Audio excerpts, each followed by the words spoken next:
So let me jump right into the introduction. I'll go a little bit quicker just because we've got a late start, and then we'll turn it over to Lionel Corbett to take us off at that point. So the Sacred Cauldron, this is both a book. In fact, here is the book right here. And you see the image on the screen as well, and a seminar that Lionel is going to do for us today. My name is Steve Buser. I'm one of the hosts here with the Asheville Young Center. Len Cruz may be popping in and out. Also, Christina Becker is going to be potentially on the phone if there's some discussion time later on as well. We have a number of countries joining us today. They include Canada, France, Hong Kong, Japan, Mexico, Switzerland, and the United States. Will be about 90 minutes. You'll be able to ask questions either via email at the address listed above, or you can type in questions into the chat feature. That's the easier way to do it. And if you play with the software a little bit, you'll see that feature. You've probably figured this out by now if you can hear my voice, but if you can't hear my voice, you won't know I'm saying this, but you need to choose microphone and speakers to listen to the audio through the computer, or you can also call by telephone, and there's instructions if you click on the telephone button with that. But usually the microphone and speakers are the easier way to do it. Do check out some of the features of the software. There's a button called full screen mode. You can enlarge the presenter video. There won't be slides other than my slides right now, so make sure to maximize the video once I'm done with this. You can see Lionel Corbett more easily. We've got a couple things. I'll just fly through these briefly so we can get on to Dr. Corbett. But we'll be continuing with our alchemy course. We did a brief introduction back last year. Now we're going to do a 5-month seminar series on alchemy. That will be out of Zurich with Dr. Marie Stein. So far has gone really well with the intro. We're looking forward to the full course about to start. And you can see the intro in the archived recorded version if you'd like to see that beforehand. We have a couple other seminars coming up, January 18th, just around the corner from Chicago, and you'll be getting more information by email about this. And another one from San Francisco as well towards the end of January on death as a capstone of individuation. And again, you'll be getting more information about these in our email packages as well. We're still having Redbook prints available. I'll not spend any time on this, but you can go to our website and you can actually order prints from the Redbook that are museum quality, pretty amazing prints. For our CEU participants, I'm required to announce that we have no commercial support for presenters, topics, or programs. There's no pharmaceutical industry support of any kind associated today. We are recording today so that if you type in a question that might be able to end up on the recorded version, if you decide to open your microphone, if there's time later for discussions, that could be recorded as well. So just know that anything you do, not anything, if you open up your video camera or your microphone, that might be recorded.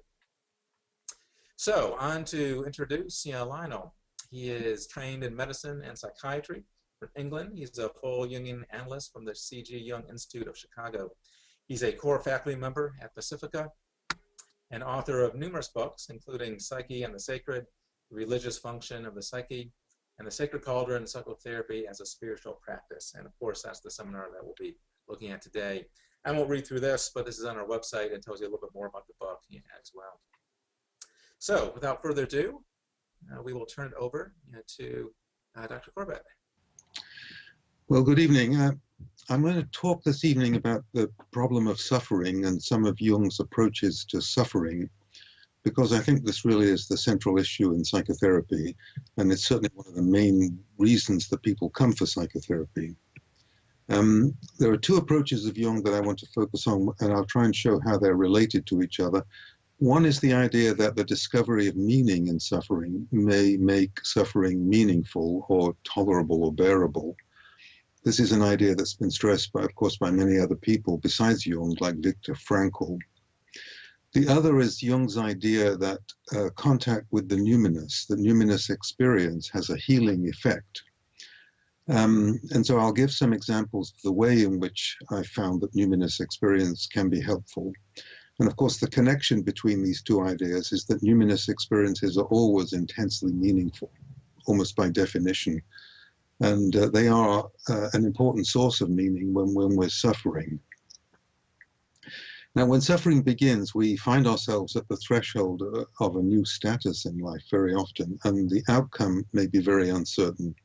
And for many people, questions of meaning and purpose come to the fore, and they're certainly raised in psychotherapy occasionally. People ask questions like, why is this happening to me? Or have I done something to deserve this? That kind of thing. And it's not unusual for intense suffering to call into questions our fundamental assumptions about reality. Many of us have an underlying belief that the world is a good place, that people are benevolent, that the world is meaningful, that we tend to get what we deserve, and so on. And then when we suffer unexpectedly and intensively, these kinds of beliefs are called into question, and we may have to radically reevaluate our sense of meaning in life. In general, by meaning, I mean the sense that life has a purpose, that life has value, that very often meaning means the sense that we're connected to something larger than ourselves, perhaps a spiritual tradition, or to something like preserving the environment, working for social justice, helping others, those kinds of things. In other words, it's important to add here that one's life can be meaningful but not necessarily happy. Now, in the context of suffering, the word meaning can have other connotations. Meaning might indicate the emotional importance of the suffering, what the problem is pointing to, its implications for the future. Sometimes the implications for the future of a problem that we have are more important than the immediate problem. Sometimes we can discover meaning because the suffering seems to have an apparent purpose for the telos, the purpose, the future development of the personality. One might be able to find meaning simply when one is suffering by being able to find some enjoyable activities and some important relationships, despite the fact that one is suffering. Meaning can also mean that we can see a pattern, we can make connection between disparate elements in our life that otherwise would seem unconnected. Sometimes we can see a connection between our current situation and developmental factors, and the way the whole situation is pointing us towards the future.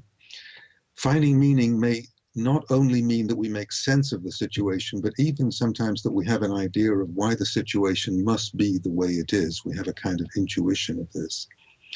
Now, Jung makes a great deal about this issue of the need to find meaning in suffering. He always wants us to explore what suffering wants to tell us. For Jung, a symptom always has a purpose. Without the suffering produced by an emotional difficulty, anxiety or depression or whatever, he believes that we wouldn't discover something important about ourselves. Here's a quote from volume 10, page 167. Hidden in the neurosis is a bit of still undeveloped personality, a precious fragment of the psyche. And then the same place, page 170, we shouldn't try and get rid of a neurosis, but rather to experience what it means, what it has to teach, what its purpose is. We don't cure it, it cures us. Sounds like a little bit of an overstatement, but what he means there is that there's some split off aspect of the personality that needs to be integrated, that the suffering is pointing to. So the symptom, the suffering, is not so much an enemy as a signal. It's perhaps the first step in a healing process. He's trying to get past the ego's limited frame of reference so that we can see things in a larger perspective. He believes essentially that symptoms like anxiety or depression are messages from the self, the transpersonal self, or from the unconscious, messages that something needs attention. And if we take that view, then we can trust our suffering. Otherwise, symptoms are nothing more than something we need to get rid of. And that, of course, points to a major problem with the forms of psychotherapy like cognitive behavioral therapy, which only tries to remove symptoms. This approach would eliminate what the psyche is trying to tell us. It would be rather like trying to treat a fever as if it was the disease itself. Jung is telling us that simply to try and get rid of symptoms would ignore the larger dimensions of the psyche, the transpersonal dimension of the psyche. Elsewhere, he writes that emotional suffering cannot be reduced to childhood difficulties alone. This is a quote from volume 5, page 100. For we know today that everyone has them, these childhood difficulties. We ask rather, what is the task which the patient does not want to fulfill? What difficulty is he trying to avoid? In other words, another cause of suffering is that we're not dealing well with an important life task, with the next step that we have to take developmentally.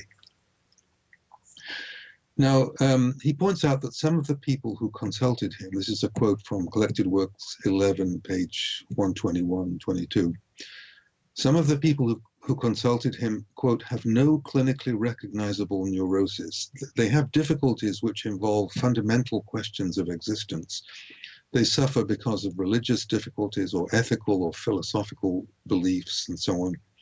So, quote, psychotherapy has to spread into regions that were formerly the province of priests and philosophers. He says actually about a third of the people who came to see him were suffering from, quote, the senselessness and aimlessness of their lives. That's on page 41 in volume 11. The soul suffers when it stagnates spiritually, and the psychotherapist has to find the meaning that quickens, page 331.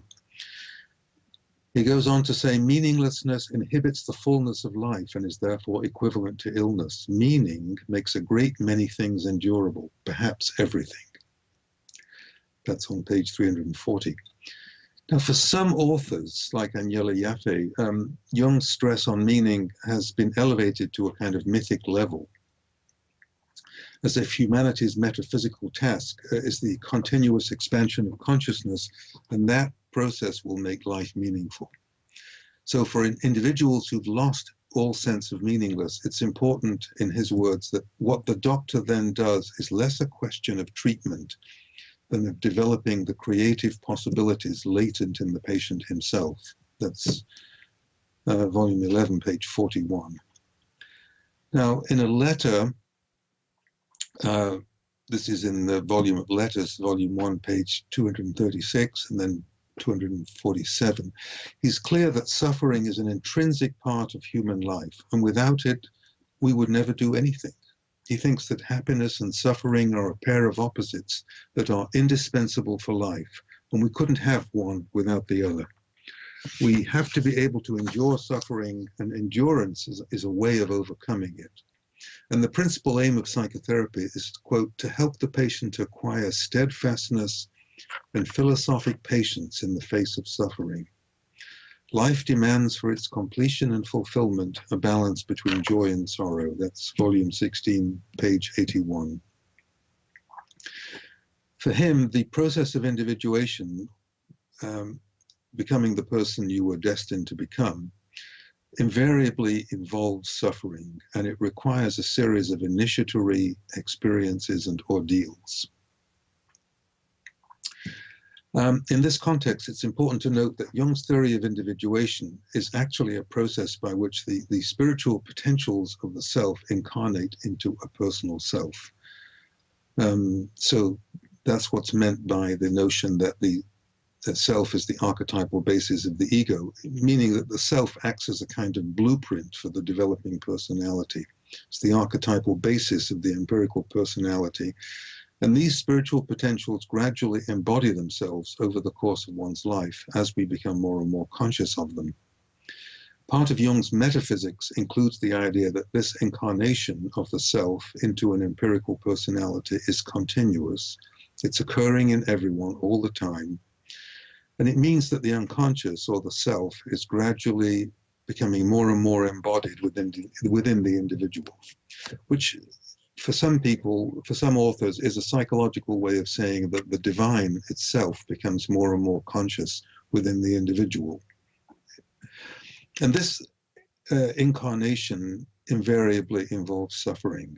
So, for example, one way this incarnation occurs is through the distress caused by a complex, because the affect, the emotion attached to a complex, is felt in the body. So the emotional tone of the complex produces painful somatic autonomic arousal inside the body. And of course, the complex has an archetypal core, a spiritual core. So the incarnation of the self or the incarnation of the archetype can occur by means of the affective component of the complex, because affect is felt in the body. Jung also makes a point about the difference between neurotic suffering, which is due to repression, and conscious suffering. So, for example, a hysterical conversion disorder in which severe emotional pain is converted into a physical symptom, which causes suffering, for him is a way of avoiding a deeper level of more authentic suffering, which the physical symptom is masking. So he says neurotic suffering conceals, quote, a level of natural and necessary suffering which the patient has been unwilling to bear. That's volume 16, page 81. Therefore, to remain at the level of removing symptoms would deprive the person of the opportunity of developing some unrealized aspect of the personality. Now, another important aspect of suffering is to see it as an entrance into liminality, as an initiation into a new level of consciousness. You'll remember that liminality is the term used by anthropologists when they're describing rites of passage in tribal cultures. It's the betwixt and between stage, when one is not fully out of the old status and not fully in the new status in life. And these periods of transition, these liminal periods, are often periods of emotional breakdown. And sometimes it helps to cope with suffering if we see it as an archetypal process of transition. The process of liminality is an initiatory transitional process. It's a spiritual process with an intelligence and a telos behind it. It's not simply the result of random misfortune. You could think of it as the dark night of the soul. Now, this attitude to suffering, seeing it as an initiation, as a part of liminality and so on, could be part of the therapist's personal myth. It's not necessarily the kind of thing that has to be discussed with the patient, but there are some people who are sophisticated enough to find it helpful. The idea is simply that the person is being initiated into a new level of awareness. It's not meaningless pain. Another important archetypal dimension is that prolonged suffering might be an initiation into the role of a wounded healer. The difficulty with that idea is that one is only usually able to see that retrospectively, not while the suffering is happening, because one doesn't know what's going to happen during the liminal period. Very often, suffering will make us realize that life has become too dry, or that we've been living a life that's not right for us, that's not an authentic expression of who we are, a life that has no particular meaning. Now, this is a state of mind that can come upon relatively healthy people when they're depressed or when they're having some kind of life crisis, and it's often temporary. But the question of meaning cannot be taken for granted, even for pretty healthy people. There's a great deal of collective uncertainty today about whether life is meaningful. Especially this is true for people for whom traditional religion has lost its power. And there are large numbers of people in that position, so that we are going through a cultural transition in that respect. Traditional religions used to provide all the answers that we needed to make life meaningful, but this is no longer the case for lots of people. We then have to search for meaning individually, and this can produce tremendous turmoil and crisis. And for some people, it's a terrifying prospect to do this, and they tend to become fundamentalists. That allows them to cling to a set of preformed answers to life's difficulties. But unless you're a fundamentalist, the search for meaning can be quite a difficult night's sea journey. And for many people, it becomes a central component of psychotherapy. There is a debate in the literature here about whether the search for meaning is a healthy process or not. There are some people who take the position that if you're looking for meaning, by definition, you must be depressed, because otherwise life is automatically meaningful, or at least you're having a crisis of faith. The search for meaning has been positively related to openness as a personality trait and negatively related to dogmatism. Dogmatic people tend not to be searching for meaning because they've already found it. When one does find meaning, one develops a sense of coherence, a sense of order in what might otherwise feel like a chaotic or random situation of suffering. A difficult life event like a sudden major illness can be very disruptive, and it can threaten one's sense that life is worth living. And then the search for meaning can become very important, and it's also, if we find some meaning in it, it's very helpful in adaptation. This is so important that the question of meaning has become a major factor in the study of people with major illnesses, cancer, depression, autoimmune diseases, and these kind of problems, and even some social pathologies have been referred to as diseases of meaning. Because the discovery of meaning allows suffering people to continue to care about living. But I should point out that the search for meaning, the search for significance, may be unsuccessful. There are times when one has an experience like the death of a loved one, a spouse or a child and so on, and one can never make sense of it. One can never find meaning. This is very important because when the search for meaning is unsuccessful, there are very unpleasant consequences sometimes which follow, such as alcohol abuse or suicidality. And what we tend to find is that the actual answer that we find is less important than whether some answer is found. Suffering can radically change our priorities. It can make us question our belief system. Our belief system, by that I mean the lens through which we look at life. It can make us lose our innocence, lose any fantasies we had of invulnerability. It can make us feel quite vulnerable, quite afraid. It is an initiation into a new state of being, and it can shake old values and beliefs. And the goals that we've been pursuing in life so far might be called into question, and these goals are important. They give us a sense that life has a purpose. Life goals are closely tied to values, and they're very important in the discovery of meaning and a sense of direction in life.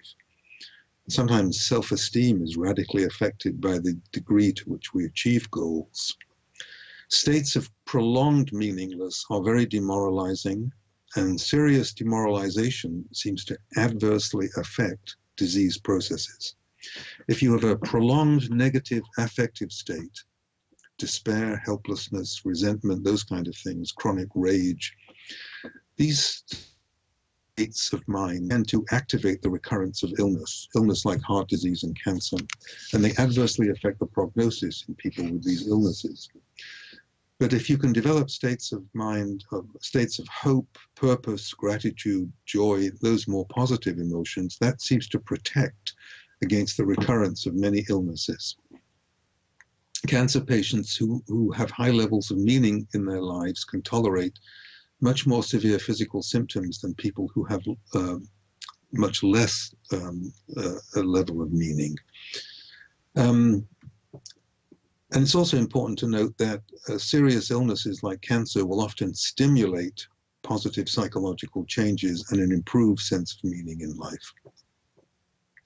So the discovery of meaning increases life satisfaction, reduces dysphoric affect, improves general health. This seems to be, the search for meaning seems to be a fundamental human need, the need to make sense of life. And that need might be heightened when we suffer. Now, it's also important to note that the meaning we discover might be positive or negative. It's possible to discover negative meaning in suffering. I would say then that a positive meaning is something that fosters well-being, while a negative meaning produces a state of mind which is rather threatening. Positively, you might be able to affirm the value of your life, discover a goal, a sense of what's important, the sense that life is coherent. Negatively, if you discover meaning such as bitterness, cynicism about life, inability to trust people, that leads to a feeling of powerlessness, dysphoric affects like hopelessness, and that all seems to predispose to illness. Another very important source of meaning is that one's own suffering might allow one to be helpful to others with similar difficulties. We see this a great deal in people who are recovering from addictions of various kinds, who find that they become very helpful addiction counselors. It's as if one's own suffering creates a kind of internal space in which one can contain the suffering of other people. Now, I want to talk about meaning in the context of numinous experience. You'll remember that in his 1937 Terry Lectures, Jung talks about religion as the careful observation of numinous experience. And very briefly, he's borrowing this term from Rudolf Otto from his 1917 book, Das Heilige, translated into English as The Idea of the Holy, which talks about the distinctive features of religious experience, which Otto describes as the mysterium tremendum et fascinans, a mystery which is tremendous and fascinating. Feelings of fear, awe, dread, uncanny experiences, horror, faced with something overpowering. Classic biblical examples would be Saul on the road to Damascus, in Acts 9, where hears the voice of Jesus saying, "Why do you persecute me?" He's blinded by the light and thrown off his horse for 3 days. Moses at the burning bush, hearing God's voice telling him, "Take off your shoes, this is holy ground. Go down, tell Pharaoh to free the people," and so on. So in the face of these kind of overpowering numinous experiences, one feels what Otto described as the creature feeling. One feels very small. We're obviously faced with something other than our everyday reality. And these experiences offer beauty, salvation, love that we yearn for. We can't understand the experience. We are amazed by it, struck dumb by it. It's completely beyond our comprehension. Now, Jung will often refer to these kinds of experiences and their emotional power as very important during the psychotherapeutic process. The important point that he makes is that these experiences happen to normal people. They're not hysterical, they're not psychotic, they're not the result of an overheated imagination. They are the result of contact with transpersonal levels of the psyche. And they are always intensely meaningful.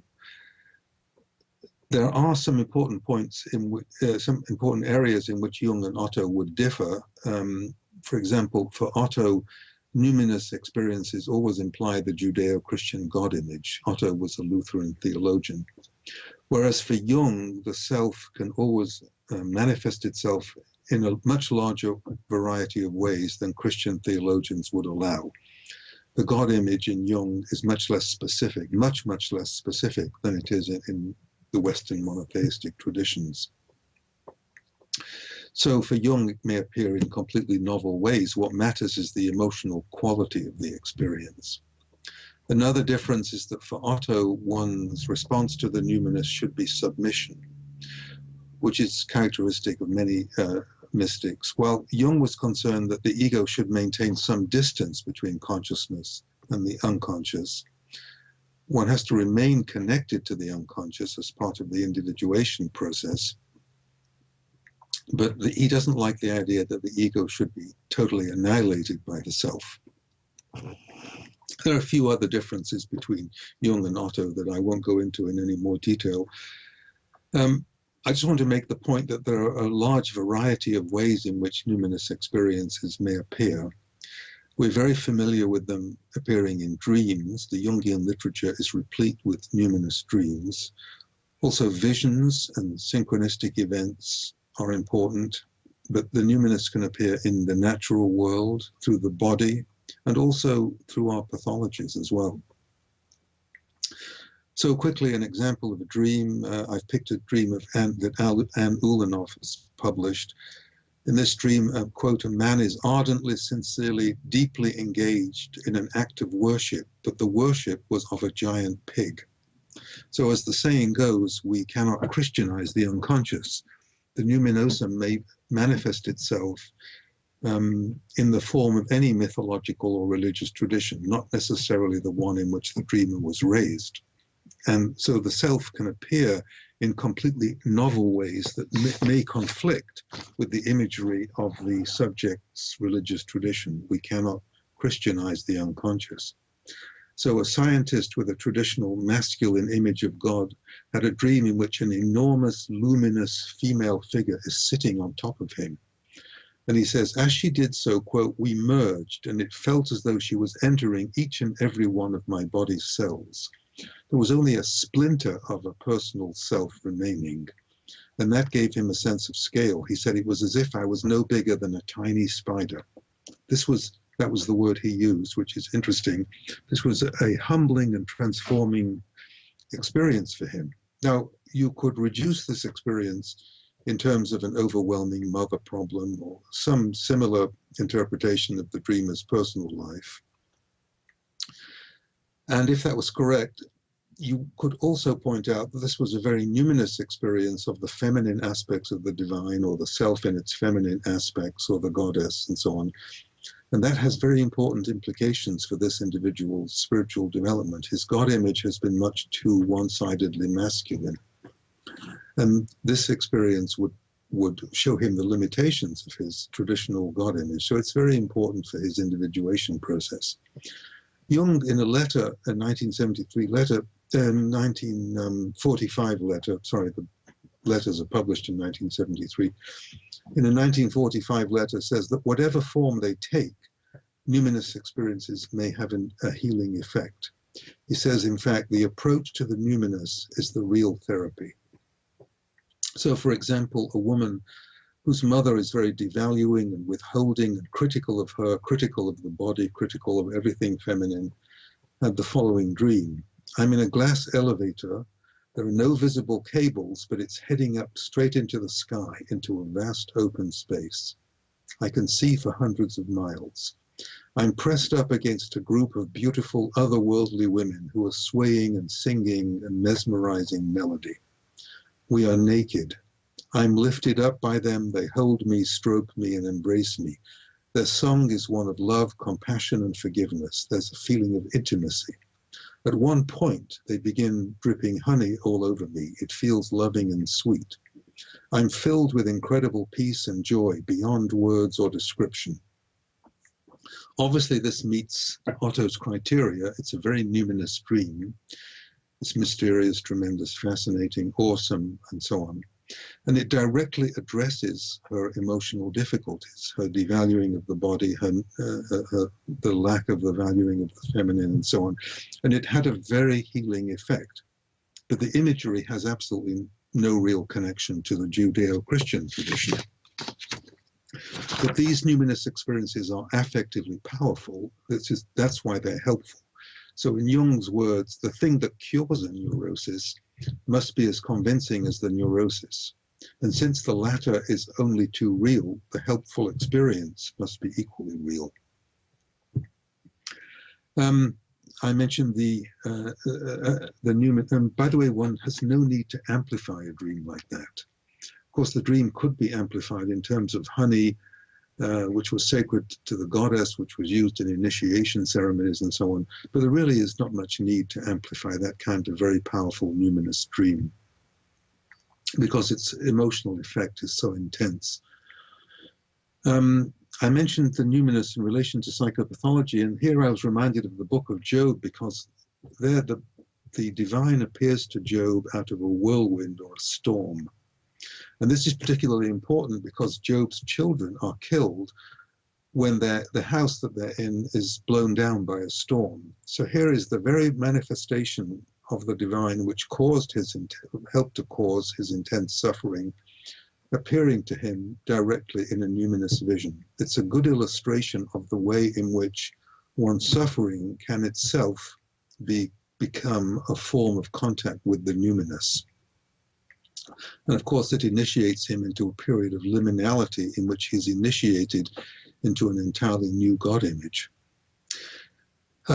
Visionary experiences are rarely reported, but I don't think they're particularly uncommon. They're rarely reported because people are afraid that if they talk about having had a vision, they'll be thought to be psychotic. To try to get through that barrier a little bit, I'd like to describe a numinous vision of my own, which was intensely meaningful to me and helpful, but not at first. This happened over 5 years ago. In the middle of the night, I was lying in bed. I knew I was wide awake because I had actually just been to the bathroom and just gotten back in bed, so I was quite sure I was awake. Suddenly, I was aware of a tall, stone gray figure standing by my bed, which was quite terrifying. And the figure looked down at me. And what was even more terrifying was that the figure had 3 faces. It had a face that was looking straight down, and a face coming out of each side of its head, facing in either direction. So 3 faces, a so-called tricephalic figure. Very frightening, and I had great difficulty understanding it at the time, because there are many tricephalic gods and goddesses in world mythology, gods and goddesses with either 3 heads or 3 faces. Karnunos in Celtic mythology, Hermes Trismegistus, the Buddha, Hecate occasionally. There are several figures. I wasn't sure who this was.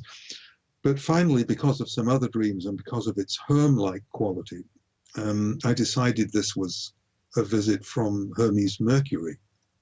You remember, he's often represented as a trinity. He was the god who guided souls to the underworld, acted as a messenger or herald between gods and mortals. He's the god of liminality. He is the god of betwixt and between, the archetype of transition between different phases of life.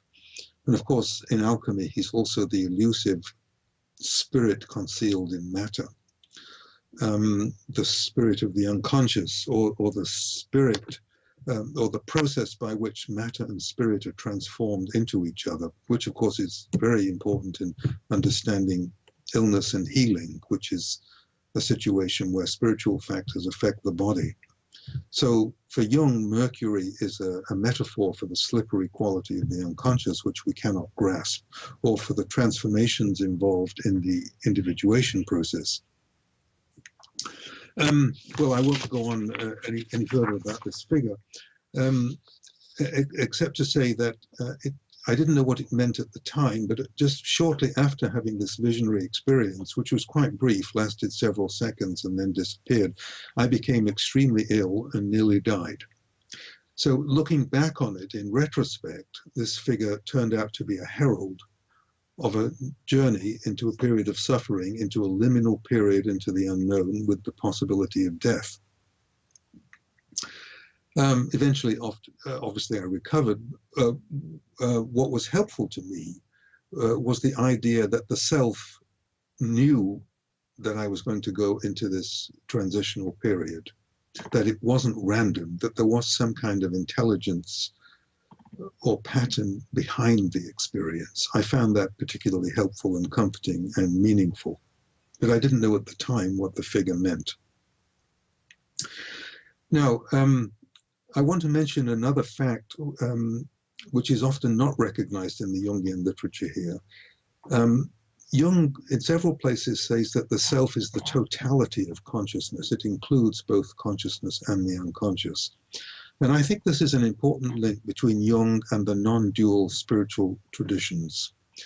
And I'm thinking here of Taoism, Advaita Vedanta, most schools of Buddhism, and Sufism, and some Jewish and Christian mystics as well, who talk about the unitary nature of reality, what Jung refers to, using the medieval term, the unus mundus, the fact that reality at a deep level is undivided. There's no real difference between self and the world at that level.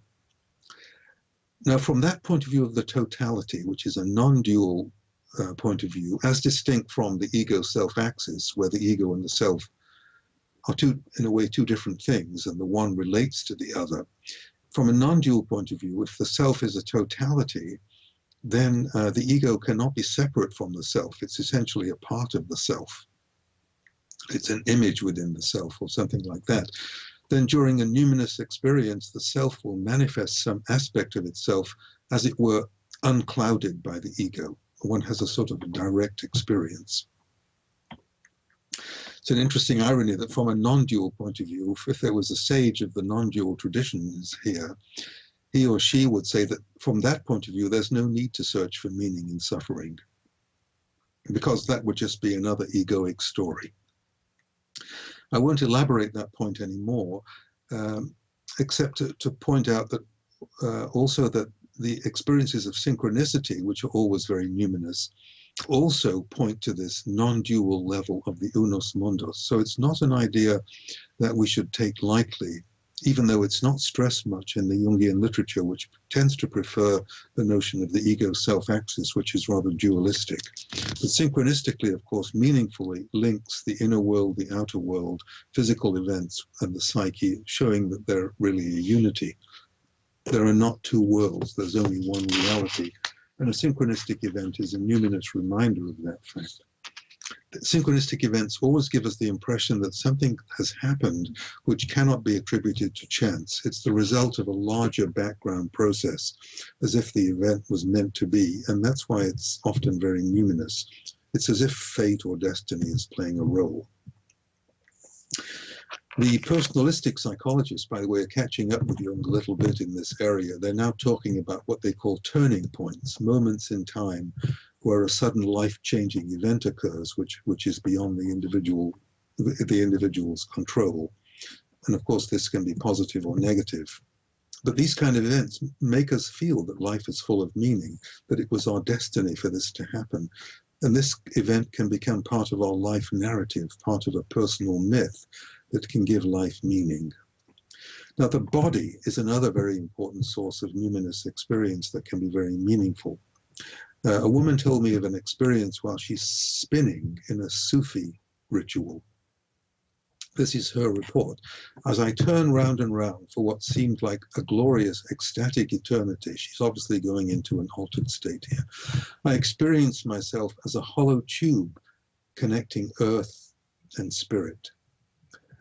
The earth energy rose through my feet and spirit light came down from above. I became a conduit through which the two energies could unite.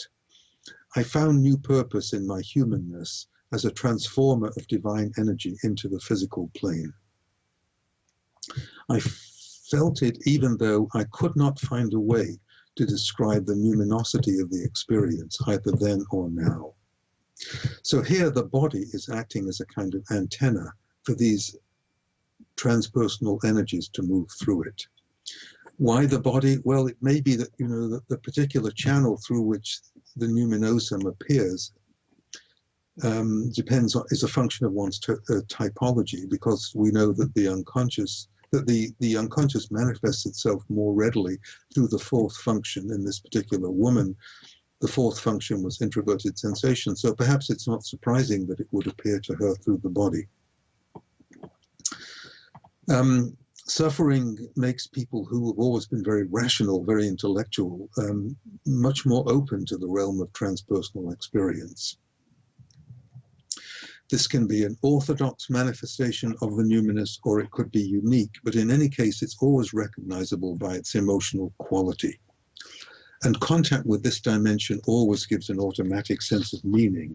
And it does so because we feel the larger intelligence in the background, we feel part of a whole, we feel there's a supraordinate order in the background and that life has a pattern to it.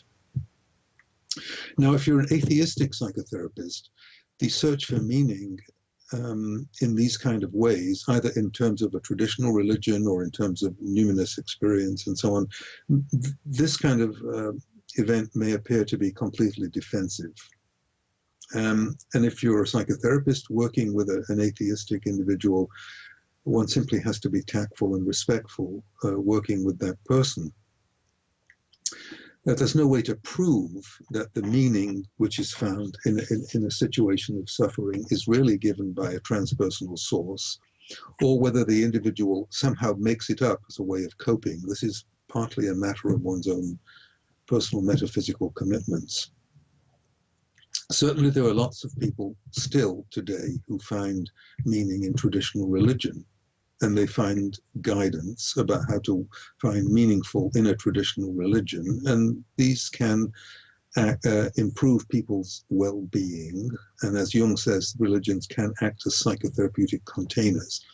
Religious beliefs tend to reduce anxiety when they say, for example, your suffering is the will of God, or it's your karma, and so on.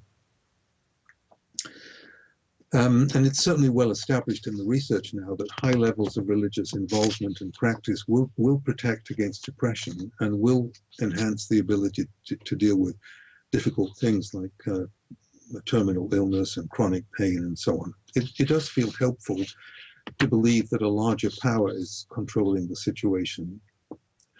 And sometimes people who don't consider themselves to be religious in any formal sense will still admit that what's happening to them seems to be the result of fate.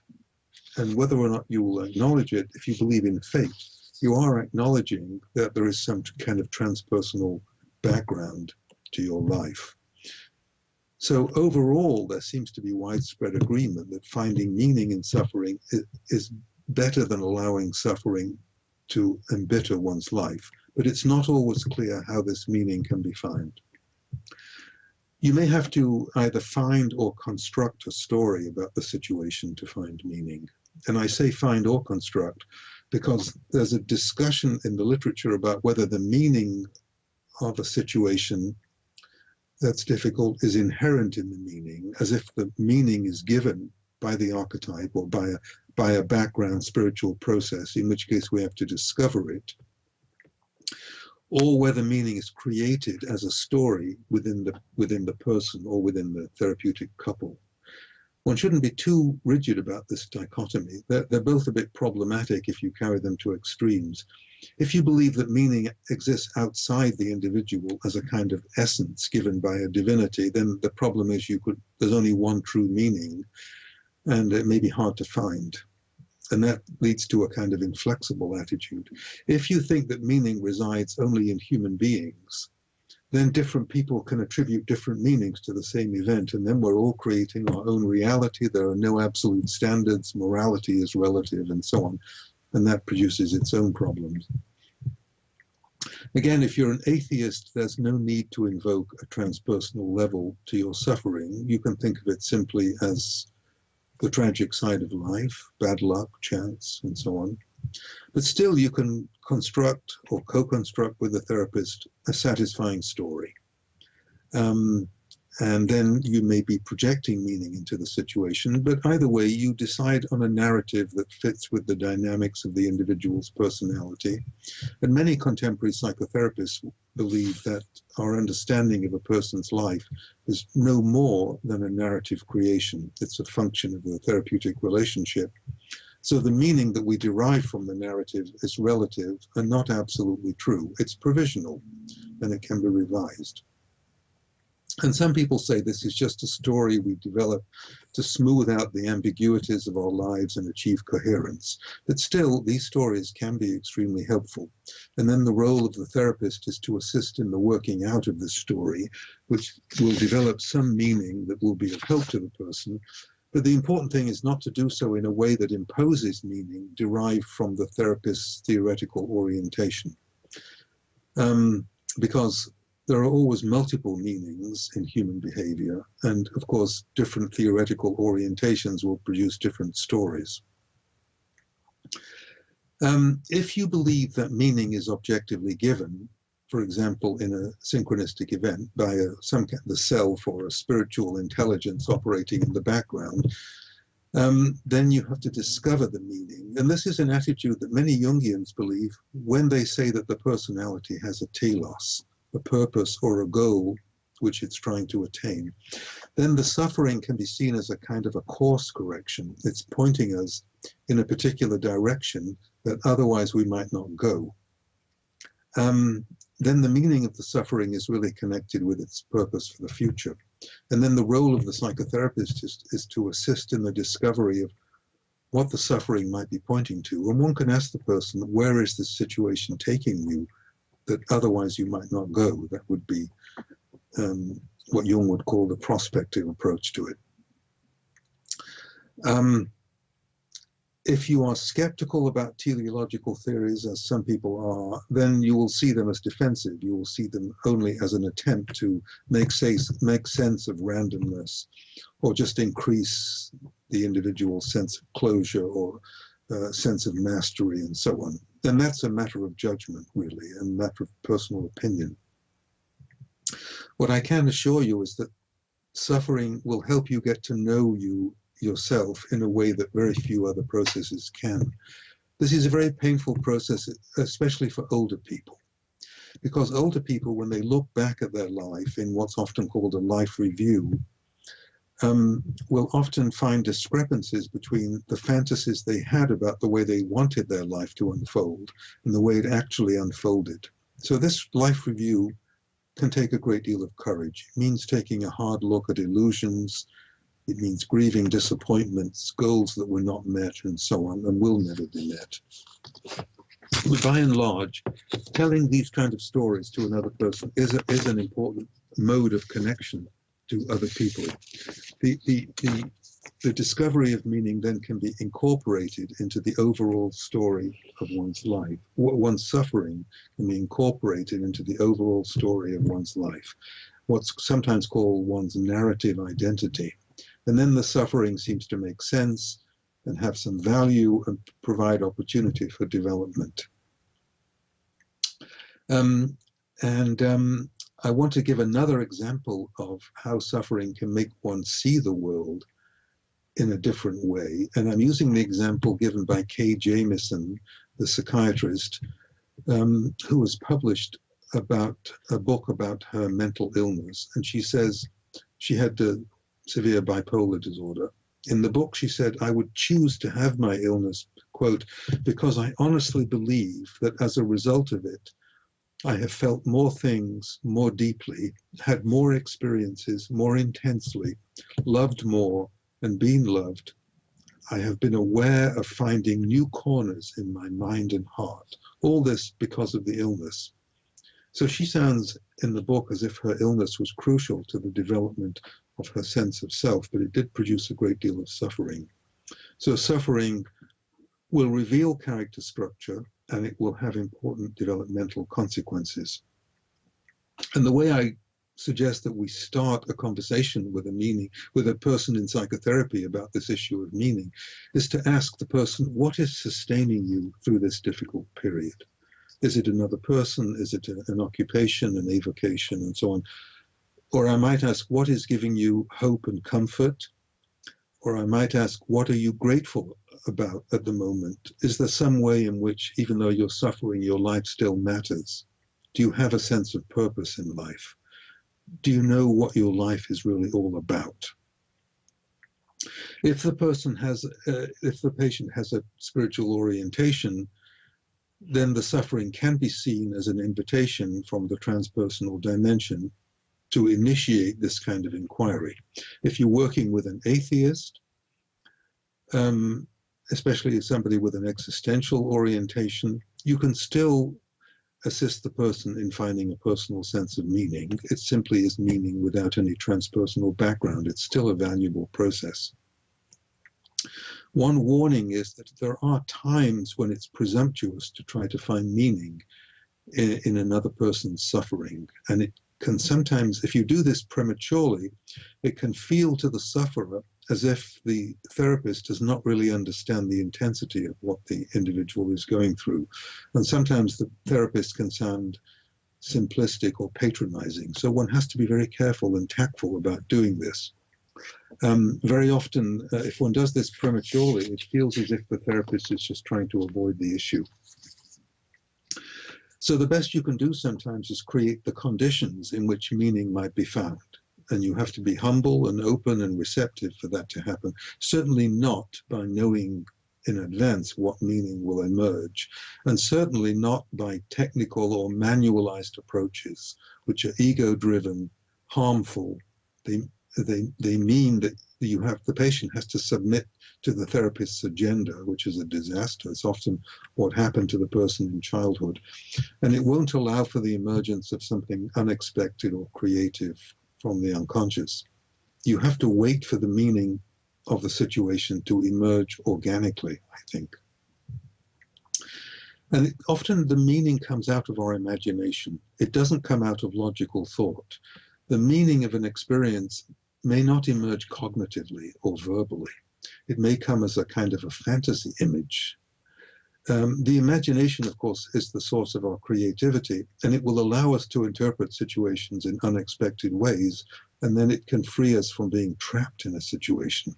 So, for example, in Western thought, there's a long-standing association between melancholia and inspiration and the imagination. So melancholia can be very paralyzing, but it can also occasionally stimulate the imagination and produce creative insights. It's as if one needs the forced introversion and the solitude and so on that melancholia produces to access these deep truths about oneself.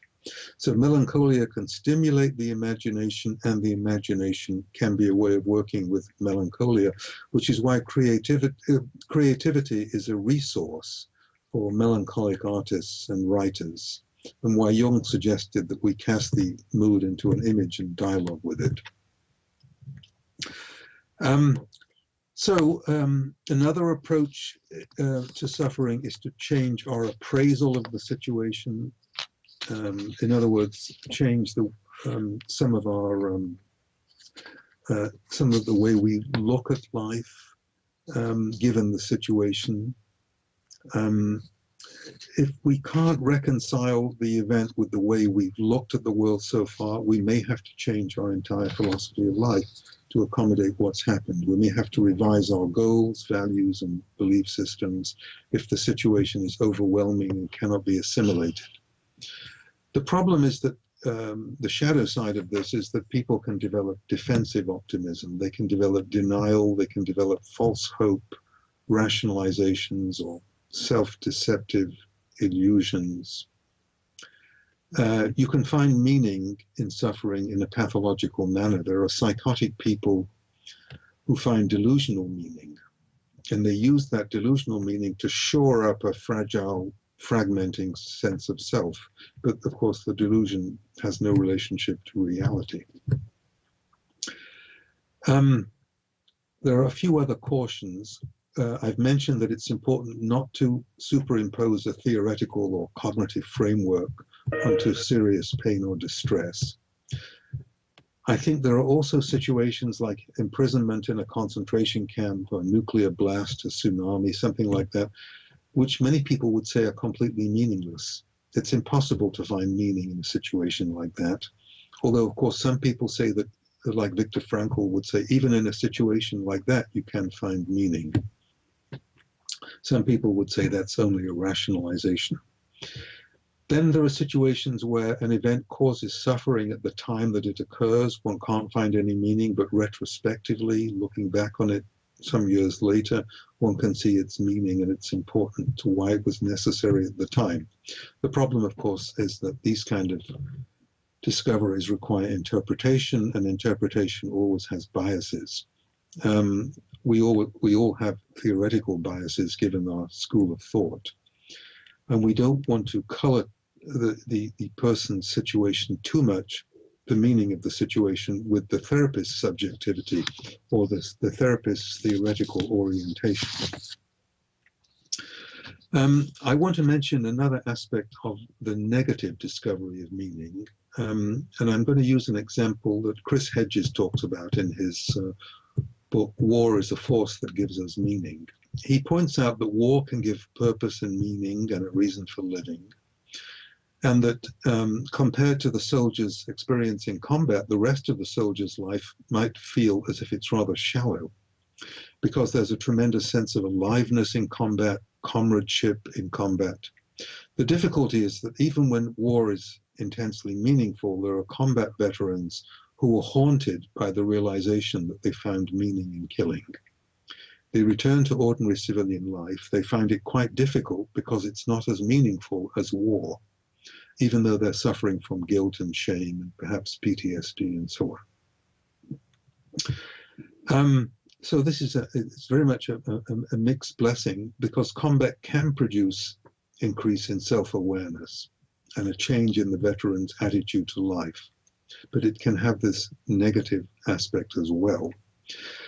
I should mention that for some people, war is meaningful because if the particular archetypal dominant in the individual soul is the path of the archetypal warrior, that is a valid spiritual path. That archetype depicts a person who's willing to die for an important cause. He might die for his family, his country, his version of goodness in the fight against evil, and so on.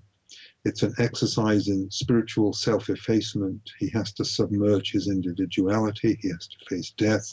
He has to be part of a larger whole. So this is a valid spiritual path for certain people. And that's why most of the world's religious traditions will recognize the path of the holy warrior.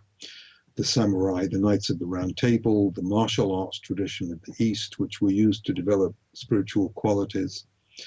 And of course, the biblical Yahweh, Mars, Jupiter, Hercules, Mithra, and the gods of many religious traditions are often invoked in wartime. Athena supported the Greeks, Hera supported the Trojans. The Crusaders believed they were fighting the enemies of Christ. And the tradition continued when the Angel of Mons appeared to Allied troops in 1914. So even in these desperate situations, meaning can be found. Well, many thanks for your attention.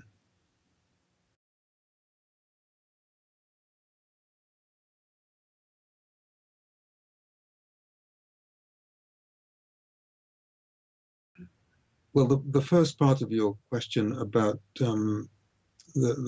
really is the question about the psychological roots of cruelty, which is an enormous question, and there's a vigorous debate about this. The ancient idea is that people are cruel to others to exact revenge for the way that they themselves were treated when they were children. Alice Miller writes about that, but it's a very old idea. That these are people are able to treat others with cruelty if they were treated in a cruel way as children. There are people who abuse their children as a way of dealing with the abuse that they suffered in their own childhood. They stabilize their narcissistic disequilibrium by hitting their children. And then cruelty is a kind of pathological product of accumulated rage. It's a form of revenge. Sometimes the abuser is unconsciously identifying with the people who abused him, and then the child who is being abused, for example, or the person who's being abused will represent a split-off infantile level of himself. Most aggressive criminals suffered childhood abuse. I think probably they all did. In an attempt to master the situation, many victims of childhood abuse unconsciously will repeat the experience of being a victim of cruelty in a repetition compulsion. Of course, other people who were abused in childhood go into helping professions. They become therapists or social workers and so on, probably because they identified with somebody at the time who was kind to them at the time of the abuse. I should quickly add here that some people object to these kind of explanations of cruelty and torture, but the standard warning is that to understand evil, cruel behavior is certainly not to condone it. Of course. There are many factors at work in the transformation of ordinary people into the perpetrators of extreme cruelty. There are the social psychologists who reject the claim that only psychologically abnormal people commit cruel crimes. Ordinary people can commit genocide and mass killings, as we saw in Nazi Germany and Rwanda and so on. Although genocide requires not just an ideology or an ethnic prejudice, it also requires organization and training and leadership and so on. And there are many people who can't resist these kind of collective social pressures. Individual judgment is submerged by being part of a very large group, especially if you have a charismatic leader like Hitler. And then people lose their individual identity and they regress and they're swept away by the emotions and the behavior of the large group, by the mass, and they behave in a way that they wouldn't behave as individuals. The sense of being part of a huge group produces feelings of strength and security and so on. And it reduces personal responsibility. There's a great deal of literature on the situational and social factors that motivate genocide. These are factors like devaluation of particular ethnic or political groups with a despotic leadership, as we see in Syria, a destructive ideology with a simplistic one-dimensional view of history. That's what we saw in Nazi Germany. Uncritical respect for authority. We saw that in Nazi Germany, a monolithic society, and the passivity of bystanders. And when the bystanders are passive, the perpetrators feel that the bystanders support them.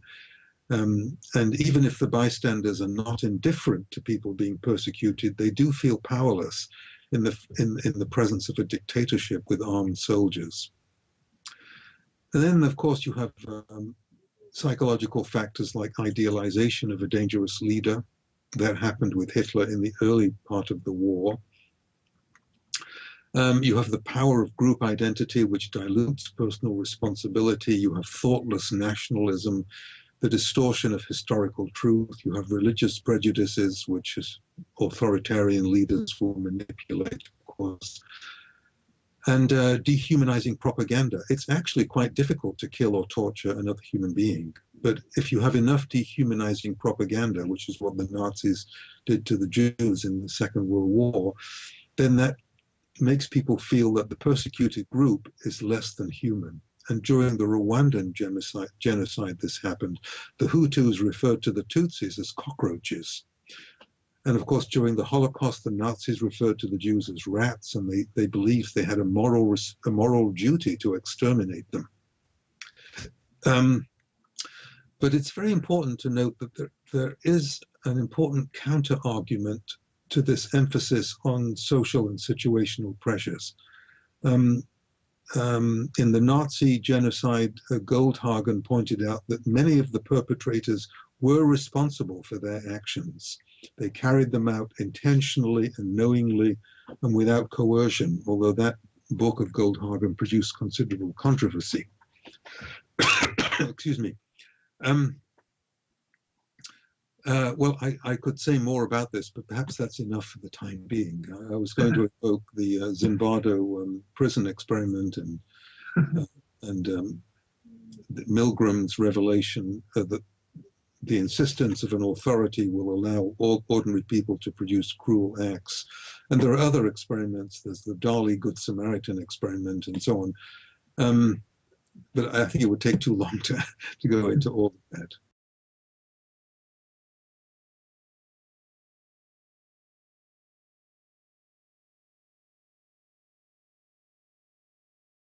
Yes. I think the question is about whether one can find one's own story in the mythic history of humanity, that one can locate one's own story in the larger stories of humanity, in a myth or fairy tale. And that's one of the classical Jungian approaches, and I certainly think it can be helpful. The difficulty is that one can't always find the correct story. One can't always find a mythic or folkloric story which corresponds to one's own situation. But I think if you can, it's certainly very helpful. But sometimes you have to come up with a story of your own.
Well, not all numinous experience or mystical experience involves a loss of self. There are certainly what are called unitive experiences where the person feels a total loss of any individual sense of ego or me-ness, where one is sort of the whole world, and then one doesn't exist as an individual. That's described in all the mystical traditions, and people still have those kinds of unitive experiences. But there are other numinous experiences in which one has contact with the numinous and retains a certain sense of personal identity at the same time, as if there's a me who knows that he is experiencing that, capital T, that. And then one doesn't lose one's sense of identity completely. And there's a spectrum in between. Now, I think the questioner might be asking whether if one is wounded more deeply, if one is more likely to lose one's sense of self completely. I think one way I could answer that is that people with a very fragile sense of self, small self, people with so-called borderline personality disorders, as Don Kalshed and others point out, have a much thinner repression barrier than healthier people. The veil between the unconscious and consciousness is much thinner, and material from the deep unconscious or the transpersonal unconscious is more likely to erupt into consciousness, so that the personal self is constantly being threatened by material from the unconscious. So I think they are perhaps more likely to experience a disruption of the ordinary sense of self than people with a healthy sense of self to begin with a stronger ego, if you like. But it's important to remember the old saying that the psychotic person drowns in the same waters that the mystic swims in. It's just that, but then there are healthy mystics and psychotic mystics as well. So there's a sort of a wide spectrum here.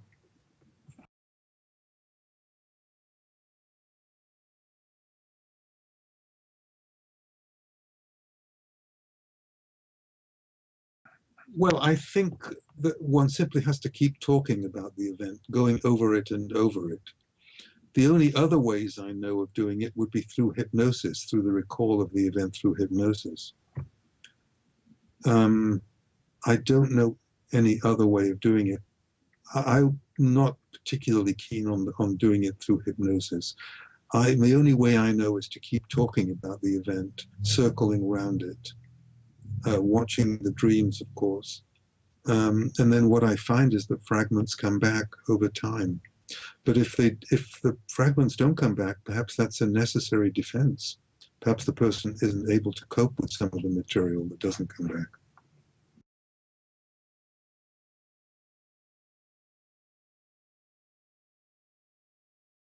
I like your comments on war veterans and PTSD. I was in the military 12 years myself, and I've seen a lot of combat veterans, and defining it as search for meaning of nothing's as meaningful as combat. It's a powerful way of looking at it, and that was a new piece. I hadn't thought of that. If that's an archetypal dominant in the individual soul, but it's not for everybody. Yeah, they come back so changed. The folks I know that have been through combat, it's just very much a soul-changing experience.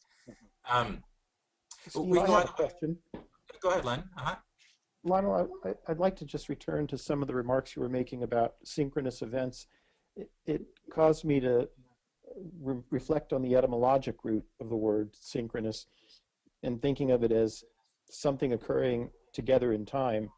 And I wondered if part of what you were alluding to, and perhaps you could comment on, is that experience we've had of a synchronous event when it's as if two worlds are in collision in a moment in time, be it our interior world and our exterior life, our extant life, or the numinous and the material. Is that sort of in keeping with what you were speaking of? Yes, absolutely. It's like a glimpse into the transpersonal background for our life. So it is like a meeting of the two worlds. And we've got to be careful not saying that the one causes the other, because we're not supposed to talk about synchronicity causing. No, I think that's what often makes it so ineffable, is that the most you can say of it is that they they were coexistent in a moment. It's a glimpse into the unus mundus, and it's one of the places where Jung works with the non-dual spiritual traditions.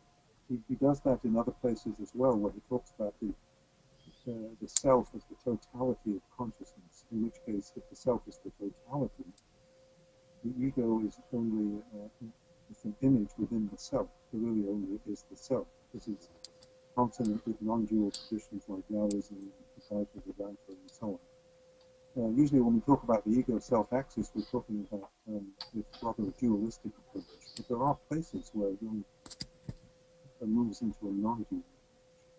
And in that notion of the self, it would be more akin to a container that is large and expansive enough to hold both worlds concurrently.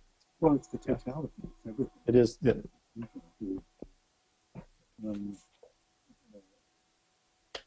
can't really say much more about it. Lionel, it's Christina speaking in Toronto. I wanted to thank you for your great presentation.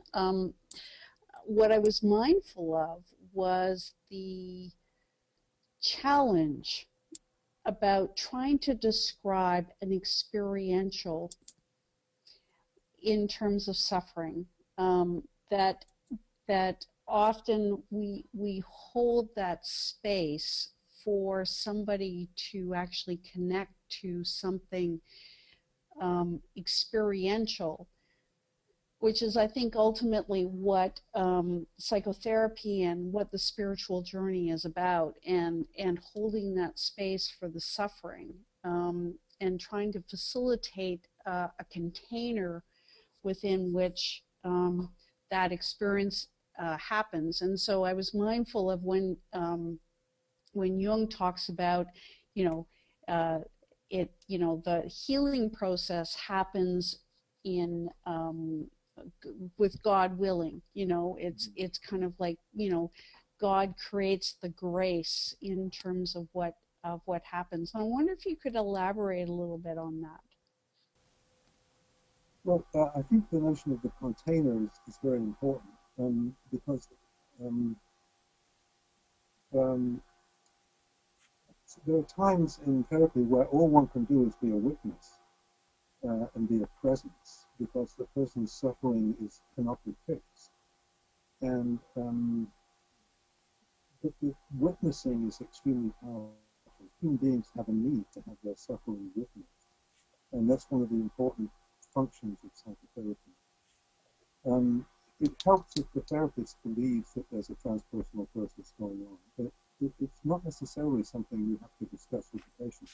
It can be a personal myth, which helps the therapist stay in the room and be fully present, because it's quite difficult to be fully present in the presence of somebody who's suffering intensely. I'm not sure if that's really addressing your question.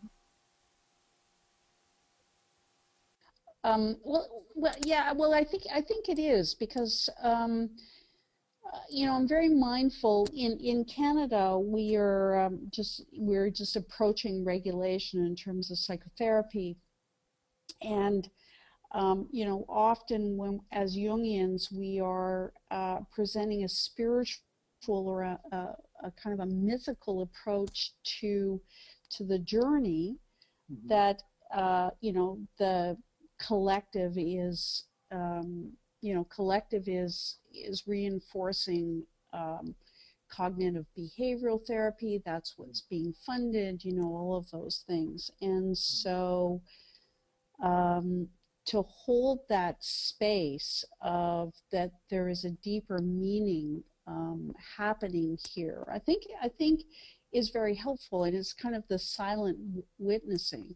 And I think that was my other comment that I wanted to make, was that how do you find working in this particular way in the face of California, which I understand is a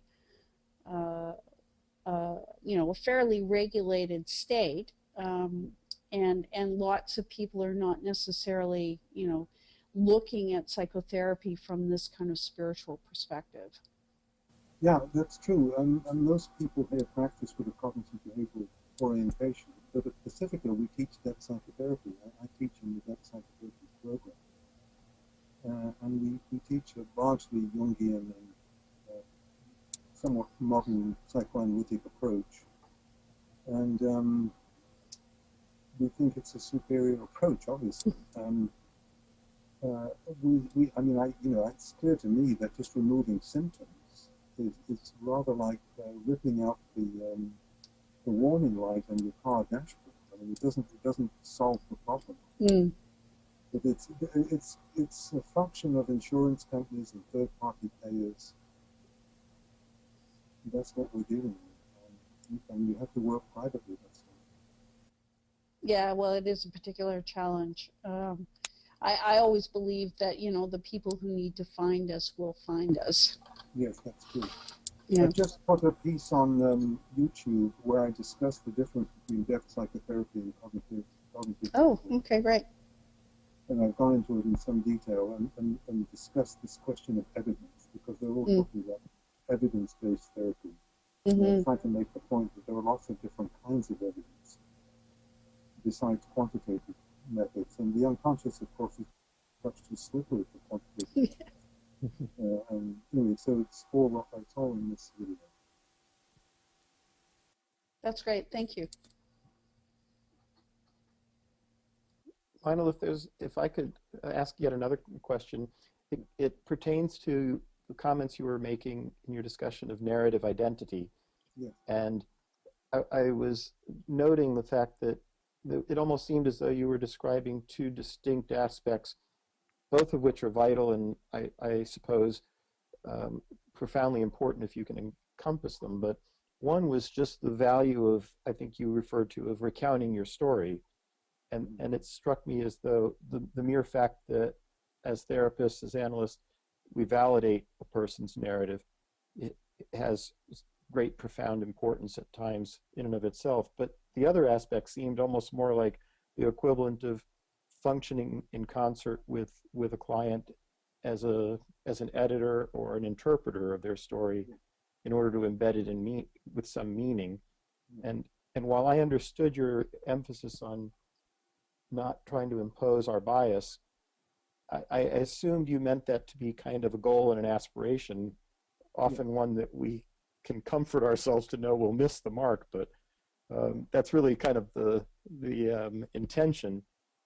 But you're not proposing that that's actually something that really can be accomplished in a dyadic relationship, are you? To be completely unbiased. Objective meaning? Or? Yeah, or to be completely unbiased in our influence.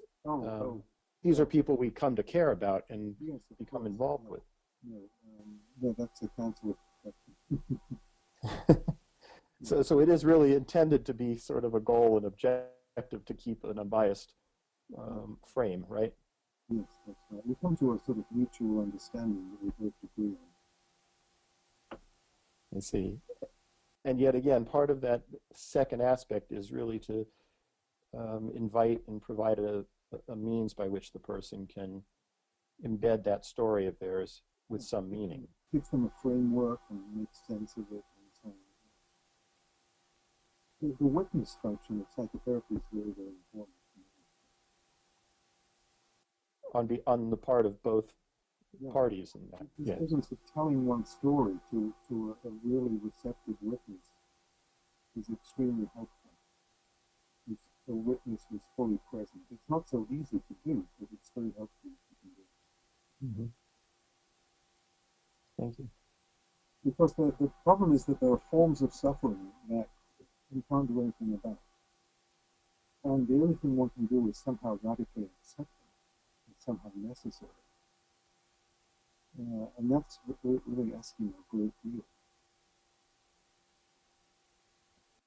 Well, and you know, it begs the obvious notion of what it truly means to be compassionate, to be with that suffering and perhaps not feel compelled to do something about it only, but to be with it.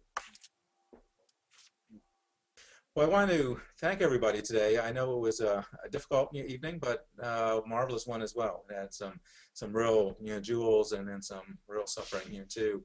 I want to thank you, Lionel. You're so good at this material, and I love the work that you've done.